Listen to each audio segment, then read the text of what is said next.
ఆంధ్రప్రదేశ్ రాష్ట్ర ఉప ముఖ్యమంత్రి అయిన పవన్ కళ్యాణ్ గారి చిన్న కుమారుడు మార్క్ శంకర్ సింగపూర్లో జరిగిన అగ్ని ప్రమాదంలో గాయపడ్డారు. నివేదికల ప్రకారం మార్క్ శంకర్ చదువుతున్న పాఠశాలలో అగ్ని ప్రమాదం సంభవించింది. శంకర్ చేతులు మరియు కాళ్లకు తీవ్ర గాయాలయ్యాయి మరియు ఊపిరితిత్తుల్లోకి పొగ పీల్చడం వల్ల తీవ్ర సమస్యలు ఎదుర్కొంటూ ఉన్నారు.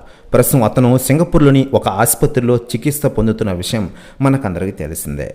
మరోవైపు పవన్ కళ్యాణ్ గారు కూడా తాజాగా ఆయన ఆరోగ్య పరిస్థితిపై ట్విట్టర్ వేదికగా ప్రకటించారు. మెగా అభిమానులు ఎవరూ ఆందోళన చెందవద్దంటూ పవన్ కళ్యాణ్ గారు సూచించారు. ప్రస్తుతం మార్క్ శంకర్ ఆరోగ్యం బాగానే ఉందని, త్వరలోనే డిశ్చార్జ్ అవుతారని పవన్ కళ్యాణ్ గారు చేసిన వ్యాఖ్యలు ప్రస్తుతం వైరల్ అవుతున్నాయి. ప్రస్తుతం ఈ న్యూస్ కూడా తెగ వైరల్ అవుతుండగా, ప్రస్తుతం అడవి తల్లి బాట అనే కార్యక్రమంలో భాగంగా అల్లూరి సీతారామరాజు జిల్లాలో పర్యటిస్తున్న పవన్ కళ్యాణ్ గారు దుమ్రిగుండ మండలంలో కురిడిలో ఆలయాన్ని సందర్శించి ఆ తర్వాత పర్యటన ముగించుకొని విశాఖపట్నం చేరుకుని సింగపూర్కు బయలుదేరే ఆలోచనలో ఉన్న విషయం తెలిసిందే.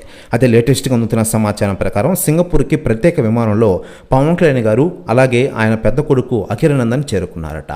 మార్క్ శంకర్ ఆరోగ్యం గురించి తెలుసుకుంటూ ఉన్నారట పవన్ కళ్యాణ్ గారు మరియు అఖిరానందన్.